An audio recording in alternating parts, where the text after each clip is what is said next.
Qui, parmi ses ravissantes toilettes et ses superbes capelines, paie l'ISF?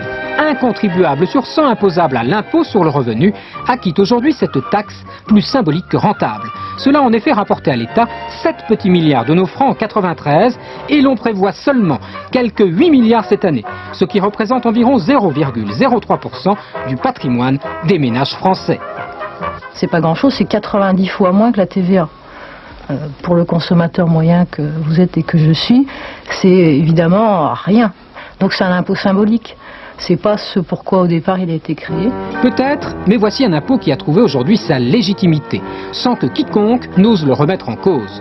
Redevables de l'impôt sur la fortune, les membres de ce club très fermé sont en effet de plus en plus nombreux chaque année. Ainsi, en 95, 163 000 Français dont le patrimoine immobilier et de valeur mobilière a dépassé le seuil d'imposition de 4 530 000 francs seront les heureux élus de l'ISF. Certains essaieront encore d'y échapper. On peut passer outre aussi en faisant des placements intéressants, notamment en matière d'œuvres d'art, puisque les œuvres d'art sont expressément hors du champ d'application de l'ISF. Et ce, au moment même où l'on note que les Français n'ont jamais été aussi riches.